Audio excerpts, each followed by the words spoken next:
Hot dilute soup क्या होता है, ठीक है। तो आप सिंपल सा इसका मीनिंग याद रखोगे, ओशियन, ठीक है, सागर। तो ये माना जाता है और ये काफी सारे एक्सपेरिमेंटल प्रूफ के बाद ये चीज क्लियर की गई है कि हमारी जो लाइफ है वो कहीं ना कहीं पानी से ओरिजिनेट हुई है, ठीक है। और ये बस कहा नहीं दिया है, इस चीज को एक्सपेरिमेंटल प्रूफ भी दिया गया है, जो कि दो साइंटिस्ट थे, हैल्डेन एंड ओपेरिन, उन्होंने ये क्या दिया था, ये एक्सपेरिमेंटल प्रूफ दिया था, ठीक है। तो कही हुई बातों को इन्होंने एक्सपेरिमेंटल क्या दिया था, प्रूफ दिया था, जो कि मिलर और यूरे का एक्सपेरिमेंट था, ठीक है। ओपेरिन और हैल्डेन ने बोल दिया कि ये एक बायोकेमिकल प्रोसेस है, लेकिन इसको प्रूफ किसने दिया था, मिलर और यूरे का एक्सपेरिमेंट था।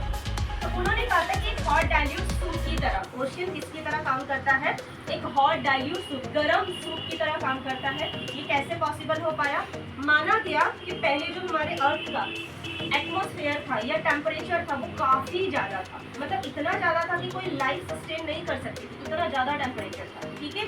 तो जब भी ज्यादा टेम्परेचर होता है तो क्या होता है, जो भी एनवायरनमेंट में एयर प्रेजेंट रहती है, ठीक है, वो वाष्प बनने लगती है, ठीक है, वेपोराइज होने लगती है, एंड देन उसके बाद से क्या होता है, कंडेंसेशन होता है, ठीक है। तो माना गया कि टेम्परेचर इतना ज्यादा था और हमारा एटमॉस्फेयर कैसा था, रिड्यूस मतलब कि ऑक्सीजन नहीं था, क्या था उसमें, हाइड्रोजन था, मीथेन गैस था और हीलियम था, मतलब ये जो सैंपल कलेक्ट किया कंडेंसेशन होने के बाद से जो पानी कलेक्ट हुआ उसमें वही सारी चीजें मिली जो कि ओपेरिन और हैल्डेन ने कहा था। क्या क्या बने, फ्यूरिन्स बना, पायरिमिडिन बना, बहुत सारे सेल ऑर्गेनल्स जो है उसके कॉन्स्टिट्यूएंट्स बने। तो ये सारी चीजें उनको एक्सपेरिमेंटल वे में मिली। तो उनकी कही हुई बातों को इन्होंने क्या किया, एक्सपेरिमेंटल प्रूफ दिया। और हॉट डाइल्यूट सूप यहाँ पर क्या है, जहाँ से लाइफ ओरिजिनेट हुई, ठीक।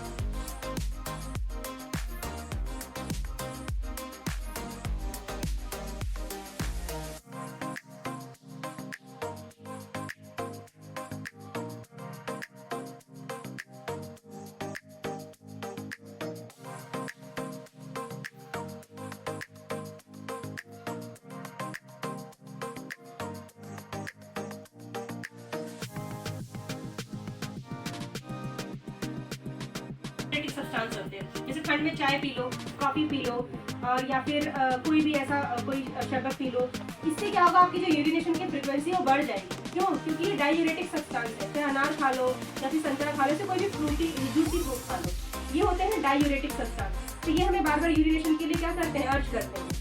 लेकिन एक ऐसा हार्मोन है हमारी बॉडी के अंदर जो कि ठंड को छोड़ करके वो क्या होता है, वो किडनी के अंदर एक्सेस वाटर को क्या कर लेता है, वापस रख लेता है अपने पास। इसे हम क्या कहते हैं, एडीएच हार्मोन, जो कि हमारे यूरिन में एक्सेस वाटर को जाने से रोकता है।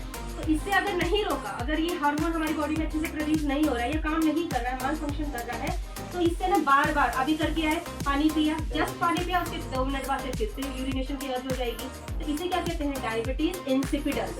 वहाँ पर यूरिनेशन की फ्रीक्वेंसी बढ़ती है पर उसमें शुगर नहीं आता है, and that is only cause for only ADH, deficiency of ADH hormone, ठीक है। तो यहाँ